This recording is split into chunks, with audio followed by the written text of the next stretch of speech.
সামনে যেহেতু শবে বরাত চলে আসলো, শবে বরাত স্পেশাল আজকে আমি 4টি ভিন্ন ধরনের হালুয়ার রেসিপি আপনাদের মাঝে শেয়ার করছি। আসসালামু আলাইকুম everyone, welcome back to my channel. শবে বরাতে যারা হালুয়া খেতে খুব বেশি পছন্দ করেন বা বিভিন্ন ধরনের হালুয়ার আইটেম ট্রাই করেন, তারা চাইলে আমার এই রেসিপিগুলো ট্রাই করতে পারেন। একদমই ডিফারেন্ট এবং মজাদার কয়েকটি হালুয়ার রেসিপি।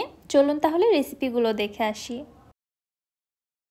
গাজরের বরফি বা হালুয়াটা অনেকভাবেই তো খেয়েছেন, তবে আমার এই রেসিপিটি ফলো করে জাস্ট একটিবার তৈরি করে দেখতে পারেন, সবাই না আঙুল চেটে পুটে খাবে। চলুন কথা না বাড়িয়ে রেসিপি দেখে আসি। বিসমিল্লাহ। এখানে আমি 800 গ্রাম গাজর নিয়েছি। গাজরগুলোর উপরে পাতলা স্কিনটাকে আমি পিল করে নিয়েছি, দেন গাজরগুলোকে খুব ভালোভাবে ওয়াশ করে নিয়েছি। এরপরে একটি ভেজিটেবল গ্রেটারের সাহায্যে আমি গাজরটাকে গ্রেট করে নিচ্ছি। আমি একদম চিকন গ্রেটারটা এখানে ব্যবহার করছি, আপনারা চাইলে এর থেকে বড় ছিদ্রযুক্ত গ্রেটার দিয়েও গ্রেট করে নিতে পারবেন, অথবা আপনারা চাইলে বটি দিয়ে কুচি করে কেটেও নিতে পারেন। গ্রেট করার পর গাজরটা ঠিক এরকম কুচি হবে, আশা করছি আপনারা বুঝতে পারছেন। এইভাবে আমি সবগুলো গাজরই গ্রেট করে নিচ্ছি। সবগুলি গাজর গ্রেট করার পর আমি এই পরিমাণ গ্রেটেড গাজর পেয়েছি। এবারে চলে যাচ্ছি তাহলে চুলাতে। বিসমিল্লাহ। চুলায় একটি প্যানের মধ্যে নিয়ে নিচ্ছি 2 টেবিল চামচ ঘি। একটু অপেক্ষা করছি ঘিটা পুরোপুরিভাবে মেল্ট হয়ে আসা পর্যন্ত। ঘিটা যখন খুব ভালোভাবে মেল্ট হয়ে গেছে, তখন এর মধ্যে দিয়ে দিচ্ছি 1 টেবিল চামচ কিশমিশ, 2 টেবিল চামচ কাঠবাদাম কুচি এবং দিয়ে দিচ্ছি 2 টেবিল চামচ কাজু বাদাম কুচি। এবারে ঘির সঙ্গে এগুলোকে খুব ভালোভাবে রোস্ট করে নিচ্ছি, চুলার হিটটাকে লোতে রেখে। সর্বোচ্চ 2 মিনিট সময় লাগতে পারে, এর থেকে বেশি সময় লাগবে না। এর মধ্যে দেখতে পারবেন এগুলো রোস্ট হয়ে কালারটা অনেকটাই চেঞ্জ হয়ে গেছে এবং খুবই সুন্দর একটা রোস্টেড ফ্লেভার ছড়িয়েছে। ঠিক এই মুহূর্তে ঘিটা ঝরিয়ে এগুলোকে আমি উঠিয়ে নিচ্ছি। আবারও ওই একই প্যানে দিয়ে দিচ্ছি আরও 3 টেবিল চামচ ঘি। এবারে আগে থেকে গ্রেট করে রাখা গাজরগুলোকে দিয়ে দিচ্ছি। ঘিয়ের সঙ্গে গাজরগুলোকে খুব ভালোভাবে ভেজে নিতে হবে। আর এই হালুয়াটা তৈরি করতে ঘিয়ের পরিমাণ একটু বেশিই লাগবে, তাহলে খুবই সুন্দর একটা শাহি শাহি ফ্লেভার পাওয়া যাবে। এবার এর মধ্যে ফ্লেভারের জন্য দিয়ে দিচ্ছি 3টি সাদা এলাচ, 2টি দারুচিনি এবং 2টি তেজপাতা মাঝ বরাবর একটু ছিঁড়ে দিয়েছি। এই মশলাগুলো ঘিয়ের মধ্যে গাজরটা দেওয়ার আগে ঘিয়ের মধ্যে একটু ভেজে নিলে ভালো হয়, তবে আমার খেয়াল ছিল না, এজন্য এই পর্যায়ে দিয়ে দিলাম। তবে তাতেও কোনো প্রবলেম নেই, গাজরগুলো ভেজে নিতে নিতে মশলাগুলো থেকেও খুবই সুন্দর ফ্লেভার ছড়াবে। এবারে সময় নিয়ে গাজরটাকে ঘিয়ের সঙ্গে খুব ভালোভাবে ভেজে নিতে হবে, এছাড়া কিন্তু ভালো টেস্ট পাওয়া যাবে না। অনেকেই বলেন গাজরের হালুয়া খেতে ভালো লাগে না, আসলে এটা ডিপেন্ড করবে আপনি কতটা সময় নিয়ে গাজরগুলোকে ঘিয়ের সঙ্গে ভেজে নিচ্ছেন। আমি প্রায় 12 থেকে 14 মিনিটের মতো সময় নিয়ে ভালোভাবে ভেজে নিয়েছি। দেন তারপর এর মধ্যে অ্যাড করে দিলাম 1 কাপ লিকুইড দুধ। 1 কাপ দুধে গাজরগুলো খুব ভালোভাবে কুকড হয়ে যাবে, তবে আপনারা চাইলে আরও একটু দুধের পরিমাণ বাড়িয়ে দিতে পারেন, তাহলে টেস্ট ভালো আসবে। আমি পরবর্তীতে গুঁড়া দুধ অ্যাড করব, এই জন্য 1 কাপ দুধই এখানে দিলাম। এবারে ঢাকনা দিয়ে ঢেকে জাল করতে থাকবো দুধটা পুরোপুরিভাবে টেনে আসা পর্যন্ত। এরই ফাঁকে 2 থেকে 3 বার ঢাকনাটি উঠিয়ে আমি একটু নেড়েচেড়ে দিয়েছিলাম, এছাড়া কিন্তু গাজরটা প্যানে লেগে যাবে। দেখতে পাচ্ছেন দুধটা কিন্তু পুরোপুরিভাবে টেনে এসেছে এবং গাজরগুলো খুব সুন্দরভাবে কুকড হয়ে গেছে। এই পর্যায়ে আমি গরম মশলাগুলোকে উঠিয়ে ফেলে দিলাম। এবার এর মধ্যে দিয়ে দিচ্ছি আমি চিনি। চিনিটা কিন্তু আগে অ্যাড করা যাবে না, তাহলে কিন্তু গাজরগুলো সেদ্ধ হবে না, এজন্য চিনিটা পরে অ্যাড করে দিতে হবে। আমি এখানে 1 কাপ চিনি দিলাম। আসলে আমি এই হালুয়াটাকে বরফি আকারে তৈরি করব, যার কারণে বরফির একটা যেন পাক চলে আসে, এজন্য এখানে 1 কাপ চিনি দিয়েছি। আপনারা চাইলে পরিমাপে আরও একটু কম দিতে পারেন যদি বরফির আকারে না কেটে নিতে চান। এমনি থেকে ঝুরঝুরে রাখতে চাইলে চিনির পরিমাপটা আরও একটু কমিয়ে দিতে পারেন। চিনিটা দেওয়ার পরে চিনিটা মেল্ট হয়ে কিন্তু অনেকটাই পানি বের হয়েছিল, দেখতেই পেয়েছেন। আমি জাল করে ভালোভাবে নেড়ে চেড়ে পানিটাকে খুব ভালোভাবে টেনে নিয়েছি। এবার এর মধ্যে দিয়ে দিচ্ছি 1/2 কাপ গুঁড়া দুধ। গুঁড়া দুধটা আমি এই পর্যায়ে ব্যবহার করছি, তাহলে গুঁড়া দুধটা অনেকটাই দানা দানা হয়ে থাকবে, যার কারণে বরফিটা খেতে খুবই মজা লাগবে। দাঁতের নিচে যখন গুঁড়া দুধের দানাগুলো পড়বে খেতে জাস্ট অমৃত লাগবে। ভালোভাবে নেড়েচেড়ে মিশিয়ে নিয়েছি। এবারে আগে থেকে ভেজে রাখা ড্রাই ফ্রুটসগুলো এর মধ্যে দিয়ে দিচ্ছি। নেড়ে চেড়ে ড্রাই ফ্রুটসগুলো খুব ভালোভাবে একটু মিক্স করে নিচ্ছি। আর এইদিকে কিন্তু হালুয়াটা পুরোপুরিভাবেই রেডি হয়ে গেছে। দেখতে পাচ্ছেন খুবই আঠালো একটি কনসিস্টেন্সি চলে আসছে। এটা থেকে এখন খুবই সহজেই বরফির শেপ তৈরি করা যাবে। আমি চুলা থেকে নামিয়ে গরম গরমে একটি ট্রের মধ্যে ঢেলে নিচ্ছি। আর যে ট্রেতে আমি ঢেলে নিচ্ছি এখানে কিন্তু আগে থেকেই ঘি ব্রাশ করে রেখেছি। এবারে গরম থাকা অবস্থাতেই ট্রের মধ্যে হালুয়াটাকে খুব ভালোভাবে স্প্রেড করে নিচ্ছি। উপরটা যেন চারদিক থেকে সমান হয় এভাবে স্প্রেড করে নিতে হবে। এবারে আরও কিছু ড্রাই ফ্রুটস উপর থেকে দিয়ে দিচ্ছি। এখানে আমি কাজু বাদাম কুচি, কাঠবাদাম কুচি, পেস্তা বাদাম কুচি এবং কিশমিশ ব্যবহার করছি। আপনারা আপনাদের ইচ্ছে মতো যে কোনো ড্রাই ফ্রুটস এখানে দিতে পারেন। একটি স্প্যাচুলার সাহায্যে উপর থেকে হালকা করে এভাবে চেপে দিব, তাহলে ড্রাই ফ্রুটসগুলো হালুয়ার সঙ্গে ভালোভাবে লেগে যাবে আর উঠে আসবে না। এবার এই ট্রেটিকে আমি নর্মাল ফ্রিজে রেখে দিচ্ছি 3 থেকে 4 ঘন্টার জন্য। এর মধ্যে হালুয়াটা খুব সুন্দরভাবে সেট হয়ে যাবে। ফিরে আসলাম প্রায় 4 ঘন্টা পর। দেখুন হালুয়াটা খুবই সুন্দরভাবে সেট হয়ে গেছে। এবার আমি কেটে নিচ্ছি। আপনারা আপনাদের ইচ্ছে মতো আকারে হালুয়াগুলোকে কেটে নিতে পারেন। আমি স্কোয়ার শেপে কেটে নিচ্ছি। এছাড়াও আপনারা এই হালুয়াটাকে লাড্ডুর শেপেও তৈরি করতে পারেন।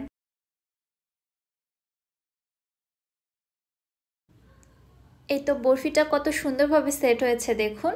সকল মেজারমেন্ট ঠিক রাখলে এরকম বরফি তৈরি করা কিন্তু খুবই ইজি। সামনে যেহেতু শবে বরাত চলে আসছে আর আমাদের হালুয়া বা বরফি ছাড়া শবে বরাত তো চলবেই না। আপনারা আমার এই রেসিপিটি ফলো করে এই হালুয়া বা বরফিটা একবার তৈরি করে খেয়ে দেখতে পারেন। সবাই অনেক বেশি প্রশংসা করবে এবং আপনার কাছে তো রেসিপি জানতে চাইবেই। রেসিপি আপনাদের কাছে কেমন লাগলো অবশ্যই আমাকে কমেন্ট করে জানাবেন। রেসিপি ভালো লাগলে যারা আমার ইউটিউব চ্যানেল থেকে ভিডিওটি দেখছেন, চ্যানেলটি সাবস্ক্রাইব করে পাশে থাকা বেল আইকনটিতে ক্লিক করে রাখবেন আমার পরবর্তী ভিডিওর নোটিফিকেশন সবার আগে পাওয়ার জন্য। এবং যারা ফেসবুক পেজ থেকে ভিডিওটি দেখছেন, পেজটিতে লাইক অথবা ফলো দিয়ে দিবেন। হুবহু মিষ্টির দোকানের মতো মতিচুর লাড্ডু তৈরি করব মাত্র 2টি উপকরণে। এত সহজেই যে মতিচুর লাড্ডু তৈরি করা যায় আপনারা এই ভিডিওটি দেখলে জাস্ট অবাক হয়ে যাবেন। আমার আজকের রেসিপি একদম মিষ্টির দোকানের মতো মতিচুর লাড্ডু। এই লাড্ডুটা তৈরি করতে আপনাদের কোনো ছাঁকনি বা ঝাঁঝরের প্রয়োজন পড়বে না। এই লাড্ডুর জন্য যে মিহিদানাগুলো তৈরি করা হয় সেটা তৈরি করা যায় এত বেশি সহজ, ভিডিওটি না দেখলে আপনারা পুরাই মিস করে যাবেন। চলুন তাহলে কথা না বাড়িয়ে রেসিপিতে চলে যাই। বিসমিল্লাহ। ফার্স্টে এখানে আমি নিয়ে নিচ্ছি 1 কাপ বেসন। বেসনটা চেলে নেওয়া কিন্তু মোস্ট ইম্পর্ট্যান্ট, কারণ বেসনের মধ্যে কোনো টুকরো থেকে থাকলে ব্যাটারটি স্মুথ হবে না, আর ব্যাটার স্মুথ না হলে মিহিদানাগুলো তৈরি করতে প্রবলেম হবে। চেলে নেওয়ার পরে দেখুন বেসন থেকে কিন্তু বেশ কিছু লাম্পস বের হয়েছে, এগুলোকে ফেলে দিব। আগেই বলেছি বেসন তৈরি করতে লাগবে মাত্র 2টি উপকরণ, এখানে আর কিছু লাগবে না। এবার এই বেসনের মধ্যে আমি নর্মাল টেম্পারেচারের পানি দিয়ে একটা ব্যাটার তৈরি করে নিচ্ছি। পানিটা একবারে দিব না, অল্প অল্প করে অ্যাড করে দিয়ে একটা স্মুথ ব্যাটার তৈরি করে নিতে হবে। আর পানিটা যদি পুরোটা একবারে ঢেলে দেয় তাহলে এই বেসনের মিশ্রণের মধ্যে অনেক লাম্পস বা দলা ক্রিয়েট হবে, সেগুলো ভাঙাটা খুবই কষ্টকর। এখানে আমি 1 কাপ বেসনের জন্য 1 কাপ পানি নিয়েছি। পুরোটা পানি এখানে লাগবে কি না সেটা এখনই বলাটা পসিবল না, পরবর্তীতে ব্যাটার তৈরি হওয়ার পর আমি আপনাদের বুঝিয়ে দিচ্ছি। অল্প অল্প করে পানি অ্যাড করে দেওয়ার পরে দেখুন ঠিক এরকম একটা ঘন মিশ্রণ তৈরি হয়েছে। সো মিশ্রণটাকে এই পর্যায়ে খুব ভালোভাবে ফেটিয়ে নিতে হবে যেন মিশ্রণটা অনেকটা ফোম ক্রিয়েট হয়, তাহলে মিহিদানাগুলো খুব ভালো ফুলবে। আর বেসনের মধ্যে এয়ার ক্রিয়েট হতে খুব একটা বেশি সময় লাগে না, জাস্ট 3 থেকে 4 মিনিট এভাবে কন্টিনিউয়াসলি ফেটিয়ে নিলেই দেখা যায় বেসনের মিশ্রণটা অনেক বেশি ফ্লাফি হয়ে আসছে। দেখতেই পাচ্ছেন বেসনের মিশ্রণটার কালারটাও চেঞ্জ হয়ে আসছে, সেই সাথে কিন্তু অনেকটাই ফ্লাফি। সো মিশ্রণটা কিন্তু এখনও বেশ ঘন আছে, আরও একটু পাতলা করে নিতে হবে। এজন্য আমি এখানে আবার অল্প অল্প করে পানি অ্যাড করে দিচ্ছি একটা পারফেক্ট কনসিস্টেন্সি ব্যাটার তৈরি করে নেওয়ার জন্য। আবারও বলছি ধাপ করে পানি বেশি করে ঢেলে দেওয়া যাবে না, তাহলে কিন্তু কনসিস্টেন্সি নষ্ট হয়ে যাবে। এখানে অল্প অল্প করে পানি অ্যাড করতে করতে আমি যে 1 কাপ পানি নিয়েছিলাম পুরোটা পানি কিন্তু এখানে লেগেছে। আপনাদের বেসনের কোয়ালিটির উপর ডিপেন্ড করবে আপনাদের পানিটা কতটা লাগবে। কারো 1 কাপের থেকে বেশিও লাগতে পারে, আবার কারো ক্ষেত্রে কমও লাগতে পারে। কিভাবে বুঝবেন আপনার ব্যাটারের কনসিস্টেন্সি ঠিক আছে কিনা? হাতের একটি আঙুল ব্যাটারের মধ্যে এভাবে কোটিং করে নিয়ে উপরে উঠালে দেখবেন আঙুল থেকে ব্যাটারটা এরকম ছিঁড়ে ছিঁড়ে পড়ছে। তারপরে দেখুন আঙুলে কিন্তু লেপ্টে রয়েছে খুবই হালকা পরিমাণে, খুব একটা বেশি ঘন না। সো এরকম একটা কনসিস্টেন্সি ব্যাটার তৈরি করে নিতে হবে। লাড্ডুর মধ্যে দোকানের মধ্যে একটি সুন্দর কালার নিয়ে আসার জন্য এর মধ্যে আমি দিয়ে দিলাম 2 থেকে 3 ফোঁটা অরেঞ্জ ফুড কালার। এটা টোটালি অপশনাল, আপনারা চাইলে স্কিপ করতে পারেন। এইবারে বেসনের এই ব্যাটারটি আমি একটি পাইপিং ব্যাগের মধ্যে ফিল করে নিচ্ছি। আপনারা দেখে হয়তো অবাক হচ্ছেন পাইপিং ব্যাগের মধ্যে কেন নিয়ে নিচ্ছি, সেটা আপনারা একটু পরেই বুঝতে পারবেন। প্রায় অর্ধেক পরিমাণে ব্যাটার এখানে নিয়ে নিয়েছি। এবারে পাইপিং ব্যাগটা ভালোভাবে মুড়িয়ে পাইপিং ব্যাগের মাথাটা খুবই সামান্য একটু কেটে নিব। কতটা পরিমাণে কেটে নিব দেখুন, ব্যাটারটা কিন্তু খুব বেশি বের হচ্ছে না, খুবই হালকা একটু বের হচ্ছে। সো বুঝতে পারছেন পাইপিং ব্যাগের মাথাটা ঠিক কতটা পরিমাণে কেটে নিতে হবে। এবারে চলে যাচ্ছে আমি চুলাতে। চুলায় একটি প্যানের মধ্যে বেশ খানিকটা তেল খুব ভালোভাবে গরম করে নিয়েছি। এই মিহিদানাগুলো তৈরি করার জন্য তেলটা খুব ভালোভাবে গরম করে নিতে হবে। তেল যদি প্রপার ওয়েতে গরম না হয় তাহলে কিন্তু মিহিদানাগুলো ফুলবে না, চ্যাপটা লেগে থাকবে। পাইপিং ব্যাগটা আমি বেশ উপর থেকে ধরেছি, তারপরে এইভাবে ব্যাটারটি আমি তেলের মধ্যে দিয়ে দিচ্ছি। ব্যাটারটি কিন্তু ঠিক এরকমই ছিঁড়ে ছিঁড়ে পড়বে, একদমই সুতার মতো পড়বে না। আর ব্যাটারটি আপনারা প্যানের উপর এভাবে ঘুরিয়ে ঘুরিয়ে ফেলবেন। আপনি যদি হাতটা এক জায়গায় স্থিরভাবে ধরে থাকেন তাহলে মিহিদানার ফোঁটাগুলো একটির উপর আরেকটি পড়বে, সেক্ষেত্রে মিহিদানাগুলো পারফেক্ট হবে না। এজন্য ঘুরিয়ে ঘুরিয়ে ফেলতে হবে। যখন পুরো প্যানটা ভরে গিয়েছে তখন আমি মিহিদানা দেওয়াটা স্টপ করে দিয়েছি। এরপরে 1 থেকে 1.5 মিনিট উল্টে পাল্টে এই মিহিদানাগুলোকে আমি ভেজে নিচ্ছি। যেহেতু মিহিদানাগুলো আকারে খুবই ছোট, এর থেকে বেশি সময় লাগবে না। আমি এই পর্যায়ে তেল ঝরিয়ে উঠিয়ে নিচ্ছি। আমি আরও এক ব্যাচ মিহিদানা আপনাদের ভেজে দেখাচ্ছি। তার আগে তেলটা খুব ভালোভাবে ক্লিন করে নিতে হবে, দেন তারপরে আবার তেলের মধ্যে ব্যাটার দিয়ে দিতে হবে। এই মিহিদানাগুলো ভেজে নেওয়ার জন্য আপনি চুলার হিট যদি আবার অতিরিক্ত বাড়িয়ে দেন সেক্ষেত্রে মিহিদানা তো ফুলবে ঠিকই, তবে মিহিদানার মধ্যে খুব দ্রুত কালার চলে আসবে এবং মিহিদানাগুলো অনেক বেশি তেল সোক করে নেবে, যেটা আমাদের স্বাস্থ্যের জন্য ক্ষতিকর। আর চুলার হিট যদি সঠিকভাবে মেইনটেইন করে এই মিহিদানাগুলো ভেজে নেওয়া যায় তাহলে কিন্তু মিহিদানাগুলো খুব একটা বেশি তেল সোক করবে না। প্রথমে এক ব্যাচ ভেজে নিতে একটু প্রবলেম হতে পারে, কারণ তেলের টেম্পারেচারটা আমরা বুঝতে পারি না। তবে পরবর্তীতে চুলার হিট মিডিয়ামে রেখে মিহিদানা ভেজে নেবেন, দেখবেন একদম পারফেক্ট ফুলকো ফুলকো মিহিদানা তৈরি হয়েছে।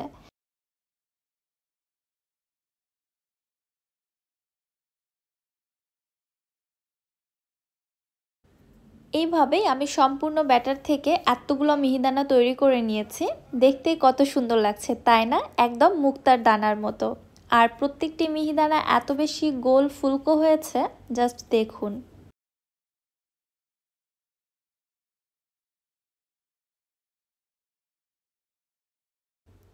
এইবারে চলে যাচ্ছি তাহলে চুলাতে। মিহিদানা থেকে কিভাবে লাড্ডু তৈরি করব সেই প্রসেসটা দেখে নিন।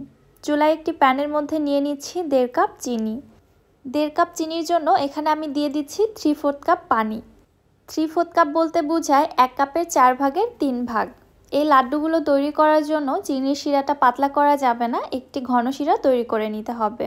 চিনিটা পুরোপুরিভাবে মেল্ট হয়ে যখন শিরাটা তৈরি হয়ে গেছে তখন এর মধ্যে দিয়ে দিচ্ছি আমি 1 চামচের মতো লেবুর রস, তাহলে শিরাটা ক্রিস্টালাইজড হয়ে আসবে না। দোকানের মতো সুন্দর কালার আনার জন্য আমি এই পর্যায়েও এখানে কয়েক ফোঁটা অরেঞ্জ ফুড কালার অ্যাড করে দিলাম। শিরাটা পুরোপুরিভাবে রেডি হয়ে গিয়েছে। যখন দেখবেন শিরার মধ্যে এরকম একটি তারের সৃষ্টি হচ্ছে তখন বুঝতে হবে শিরাটা পুরোপুরিভাবে রেডি করা হয়ে গিয়েছে। এইবারে আগে থেকে তৈরি করে রাখা মিহিদানাগুলো আমি শিরার মধ্যে দিয়ে দিচ্ছি। এইবারে নেড়ে চেড়ে এই শিরার মধ্যে মিহিদানাগুলোকে রান্না করে নিব প্রায় 3 থেকে 4 মিনিট। এর মধ্যেই কিন্তু শিরাটা অনেকটাই টেনে আসবে এবং মিহিদানাগুলো কিছুটা শিরা সোক করে নিবে। যখন দেখবেন মিহিদানাগুলো শিরাটা টেনে নিয়ে ঠিক এই পর্যায়ে চলে আসছে তখন এর মধ্যে আমি আরও 1/2 কাপ পানি অ্যাড করে দিচ্ছি। আবারও নেড়ে চেড়ে মিহিদানাগুলোকে এই শিরার মধ্যে রান্না করতে থাকবো।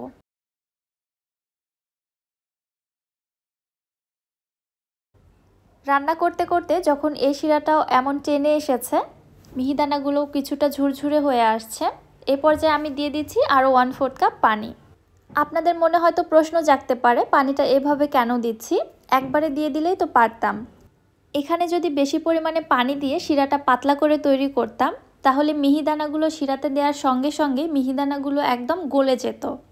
এজন্য অল্প অল্প করে পানি অ্যাড করে দিতে হবে যেন মিহিদানাটা শিরাটা সোক করে নিতে পারে ধীরে ধীরে, তাহলে একদম রসে টইটম্বুর হবে।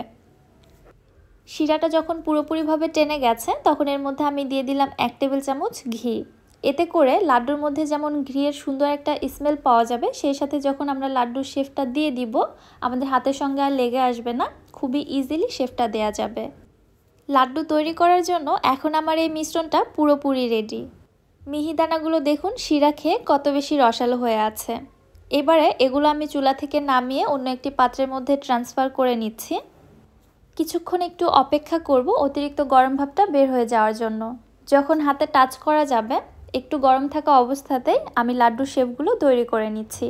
আপনারা আপনাদের ইচ্ছে মতো ছোট অথবা বড় করে তৈরি করে নিতে পারেন, তবে দোকানের লাড্ডুগুলোর শেপ যেমনটা হয় আমি ঠিক ওই শেপেই তৈরি করে নিচ্ছি। এটা তৈরি করা খুব একটা বেশি কঠিন না, হাতের সাহায্যে এইভাবে চেপে নিলেই দেখতে পারবেন খুবই ইজিলি শেপটা চলে আসছে। দেখলেন তো মতিচুর লাড্ডু তৈরি করা কত বেশি সহজ। সো বাজার থেকে তো চড়া দামে আর কেনার প্রয়োজনই নেই, আপনারা ঘরে 2টি উপকরণে খুবই সহজেই তৈরি করে নিতে পারছেন। মাত্র 1 কাপ বেসন দিয়ে আমার এখানে কিন্তু 1 কেজির কাছাকাছি লাড্ডু তৈরি হয়েছে। আজকে আমি তৈরি করব এমন একটি সন্দেশ অথবা বরফি যেটা বাচ্চা থেকে বড় সবাই খুবই পছন্দ করবে।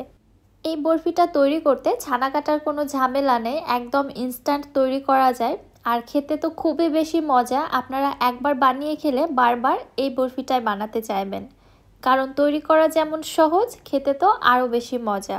চলুন কথা না বাড়িয়ে মূল রেসিপিটি দেখে আসি। বিসমিল্লাহ। ফার্স্টে চুলায় একটি প্যানের মধ্যে নিচ্ছি 2 টেবিল চামচ ঘি। এর মধ্যে দিয়ে দিচ্ছি 1 কাপ ময়দা। ময়দার পরিবর্তে এখানে আপনারা গমের আটাটাও ব্যবহার করতে পারবেন।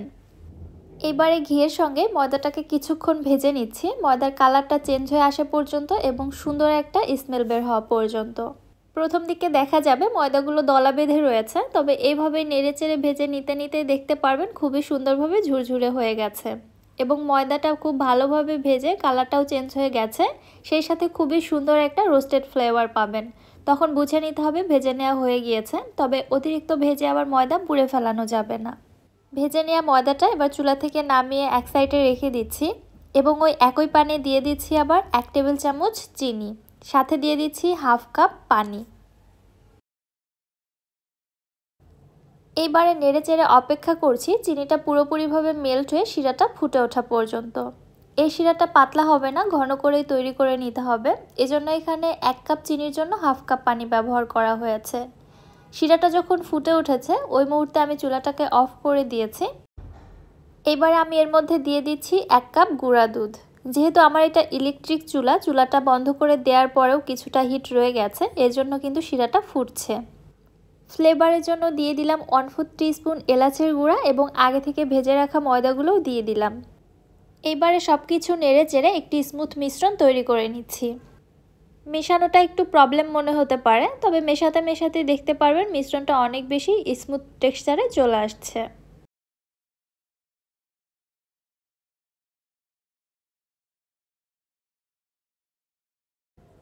নেড়ে নিতে নিতে আমার এই মিশ্রণটা একদমই স্মুথ টেক্সচারে চলে আসছে। এই পর্যায়ে আমি এর মধ্যে দিয়ে দিচ্ছি 2 চা চামচ ঘি। ঘিটা দেওয়ার পরে আবারও খুব ভালোভাবে নেড়ে চেড়ে নিচ্ছি।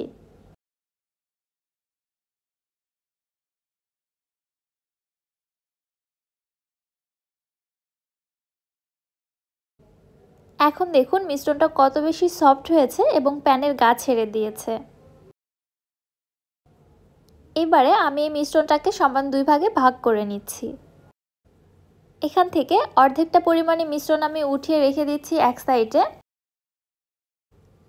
আর বাকি যে মিশ্রণটা রয়েছে এর মধ্যে আমি দিয়ে দিচ্ছি কয়েক ফোঁটা রেড ফুড কালার। আপনারা চাইলে এখানে অন্য যে কোনো ফুড কালার দিতে পারেন অথবা ফুড কালারটা টোটালি স্কিপ করতে পারেন। নেড়ে চেড়ে ভালোভাবে ফুড কালারটা মিশ্রণের সঙ্গে মিশিয়ে নিয়েছি। এবার এই মিশ্রণটা আমি চুলা থেকে নামিয়ে নিচ্ছি। একটু অপেক্ষা করব অতিরিক্ত গরম ভাবটা বের হয়ে যাওয়ার জন্য, তবে একেবারে আবার ঠান্ডা করা যাবে না। যখন হাতে টাচ করা যাবে তখন এই মিশ্রণটিকে দুইটি ভাগে ভাগ করে দুইটি রোলের শেপ দিয়ে নিচ্ছি। অন্যদিকে যে অর্ধেক সাদা মিশ্রণটা উঠিয়ে রেখেছিলাম ওই মিশ্রণটাকেও আমি সমান দুই ভাগে ভাগ করে দুইটি রোল তৈরি করে নিলাম। এবার একটি ক্লিন র্যাপ পেপারের উপর আমি 4টি রোলকে ঠিক এইভাবে পরপর সাজিয়ে নিচ্ছি। এতে করে খুবই সুন্দর একটি ডিজাইন ক্রিয়েট হবে, সন্দেশটা দেখতে অনেক বেশি লোভনীয় হবে। এক সাইড থেকে র্যাপিং পেপারটা মুড়িয়ে আমি রোলটাকে একটু সমান করে নেয়ার চেষ্টা করছি এবং হাতের সাহায্যে এইভাবে ডলে ডলে একটু লম্বা করে নেয়ার চেষ্টা করছি।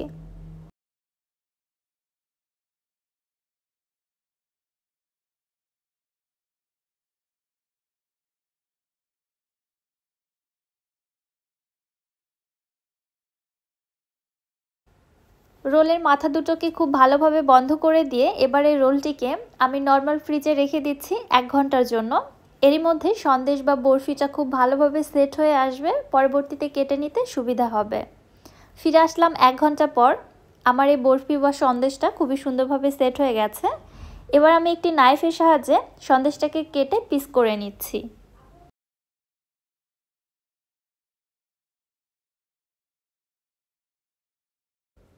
দেখুন সন্দেশের মধ্যে কত সুন্দর একটা ডিজাইন ক্রিয়েট হয়েছে, দেখতে অনেক বেশি লোভনীয় লাগছে। বাচ্চারা এই সন্দেশগুলো দেখলে তো একদম কাড়াকাড়ি করে খাবে। শুধু বাচ্চারা না, সন্দেশটা অনেক বেশি মজাদার হওয়ার কারণেও বড়রাও কিন্তু খুব মজা করবে। যে কোনো স্পেশাল ওকেশনে আপনি এই বরফিটা তৈরি করে নিতে পারেন, সবার নজর কেড়ে নিবে। সুজি দিয়ে তো অনেক ধরনেরই হালুয়া বা বরফি তৈরি করা যায়, তবে আমার মনে হয় ঝরঝরে এই সুজির হালুয়াটা অনেক কম লোকই খেয়েছে। নতুন টেস্টের এবং ডিফারেন্ট একটি হালুয়া। হয়তো ভাবছেন তৈরি করাটা খুবই বেশি ঝামেলার, তবে একদমই ঝামেলা না, খুবই সহজেই তৈরি করে নেওয়া যায় অল্প সময়ের মধ্যেই। চলুন তাহলে কথা না বাড়িয়ে রেসিপি দেখে আসি।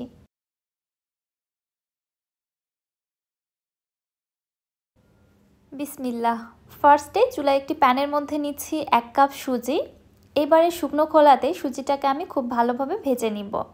সুজির হালুয়াটাকে ঝুরঝুরে করার জন্য এই স্টেপটা মোস্ট ইম্পর্ট্যান্ট। চুলার হিট লোতে রেখে প্রায় 7 থেকে 8 মিনিট সুজিটাকে খুব ভালোভাবে ভেজে নিতে হবে। ভাজতে ভাজতে দেখবেন সুজির মধ্যে খুবই সুন্দর একটা রোস্টেড ফ্লেভার ছড়াচ্ছে। ওই মুহূর্তে সুজিটাকে আমি চুলা থেকে নামিয়ে এক সাইডে রেখে দিচ্ছি এবং ওই একই প্যানে আবারও দিয়ে দিচ্ছি 2 টেবিল চামচ ঘি। ঘিটাকে খুব ভালোভাবে মেল্ট করে নিচ্ছি। হালুয়া রান্না করতে তো ঘি ছাড়া চলেই না, তবে এই হালুয়াটা রান্না করতে খুবই অল্প পরিমাণে ঘি লাগে। এইবারে ঘিয়ের মধ্যে দিয়ে দিচ্ছি 10 থেকে 12টি কাঠবাদাম এবং 10 থেকে 12টি কাজু বাদাম। ঘিয়ের মধ্যে বাদামগুলোকে খুব ভালোভাবে রোস্ট করে নিচ্ছি। চুলার হিট লোতে রাখতে হবে যেন পুড়ে না যায়। কিছুটা ভাজা হয়ে গেলে এর মধ্যে দিয়ে দিলাম 2 টেবিল চামচ কিশমিশ। কিশমিশ খুব দ্রুত ভাজা হয়, এজন্য এটা পরবর্তীতে ব্যবহার করতে হবে। কিশমিশটাও যখন খুব ভালোভাবে ভাজা হয়ে গিয়েছে তখন দেখবেন কিশমিশগুলো এরকম ফুলে গেছে। ওই মুহূর্তে আমি ঘি ঝরিয়ে সবগুলো ড্রাই ফ্রুটস উঠিয়ে নিচ্ছি।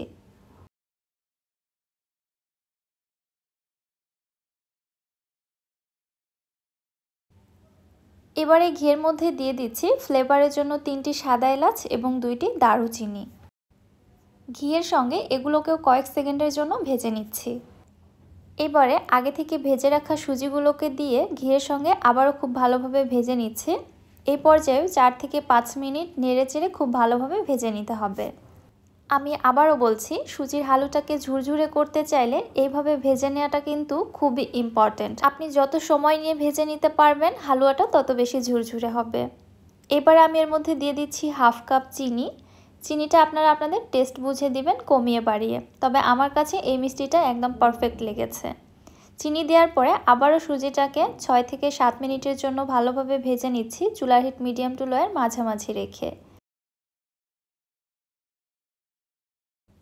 সুজিগুলো যখন খুব ভালোভাবে ভেজে নেওয়া হয়ে গিয়েছে, ঠিক এরকম একটা কালার চলে আসছে, এর মধ্যে দিয়ে দিচ্ছি আমি 1 কাপ গরম দুধ। এখানে অবশ্যই গরম দুধটা ব্যবহার করার চেষ্টা করবেন, তাহলে হালুয়াটা বেশি ঝুরঝুরে হবে। আর এখানে আমি 1 কাপ সুজির জন্য কিন্তু 1 কাপ লিকুইড দুধ নিয়েছি, এর থেকে বেশি নেওয়া যাবে না। সঙ্গে সঙ্গেই নেড়ে চেড়ে হালুয়াটাকে আমি রান্না করে নিতে থাকবো। অনবরত এইভাবে নেড়ে যেতে হবে, তাহলে ধীরে ধীরে দেখতে পারবেন সুজিটাও সেদ্ধ হয়ে যাচ্ছে এবং এটা ঝুরঝুরে হতে থাকছে। দুধটা কিন্তু পুরোপুরিভাবেই টেনে গেছে, দেখতে পারছেন। আর এ পর্যায়ে চুলার হিটটাকে আমি মিডিয়ামে রেখেছি। মিডিয়াম হিটে রেখেই হালুয়াটাকে অনবরত নেড়ে চেড়ে ঝুরঝুরে করে নিতে হবে। দেখতেই পারছেন আমার এই হালুয়াটা বেশ অনেকটাই ঝুরঝুরে হয়ে গেছে। এই পর্যায়ে আমি আগে থেকে ভেজে রাখা ড্রাই ফ্রুটসগুলো এর মধ্যে দিয়ে দিচ্ছি। আবারও খুব ভালোভাবে নেড়ে চেড়ে নিচ্ছি। এই পর্যায়ে চুলার হিটটাকে একদম লোতে করে দিয়েছি। এভাবে নেড়ে চেড়ে নিতে নিতেই হালুয়াটা একদমই ঝুরঝুরে হয়ে আসবে, এর মধ্যে আর একটি দলাও থাকবে না। আমার হালুয়া রান্নাটা পারফেক্টলি ডান। এবার শুধু সার্ভ করার পালা। হালুয়াটা আমি চুলা থেকে নামিয়ে নিচ্ছি এবং সার্ভ করে নিচ্ছি। আপনাদের দেখিয়েও দিচ্ছি কত বেশি ঝুরঝুরে হয়েছে। মাশাআল্লাহ, আলহামদুলিল্লাহ, খুবই সুন্দর একটা ফ্লেভার ছড়িয়েছে। আর যারা নরম হালুয়া খেতে লাইক করেন না তারা চাইলে এই হালুয়াটা ট্রাই করে দেখতে পারেন। ডিফারেন্ট একটি টেস্ট দিবে। আশা করছি আপনাদের কাছে খুবই ভালো লাগবে। হালুয়াটা কত বেশি ঝুরঝুরে হয়েছে জাস্ট দেখুন। হালুয়াটা যত বেশি ঠান্ডা হবে ততই কিন্তু ঝুরঝুরে হবে। আমি গরম থাকা অবস্থাতেই আপনাদের সার্ভ করে দেখাচ্ছি। রেসিপিটি আপনাদের কাছে কেমন লাগলো অবশ্যই আমাকে কমেন্ট করে জানাবেন। রেসিপি ভালো লাগলে যারা আমার ইউটিউব চ্যানেল থেকে ভিডিওটি দেখছেন চ্যানেলটি সাবস্ক্রাইব করে দিবেন। আর যারা ফেসবুক পেজ থেকে দেখছেন পেজটিতে একটি লাইক অথবা ফলো দিয়ে দিবেন। সো আজকে আর বেশি কথা বাড়াচ্ছি না, আজকের মতো এখানেই বিদায় নিচ্ছি। সবাই ভালো থাকবেন, সুস্থ থাকবেন। আল্লাহ হাফেজ।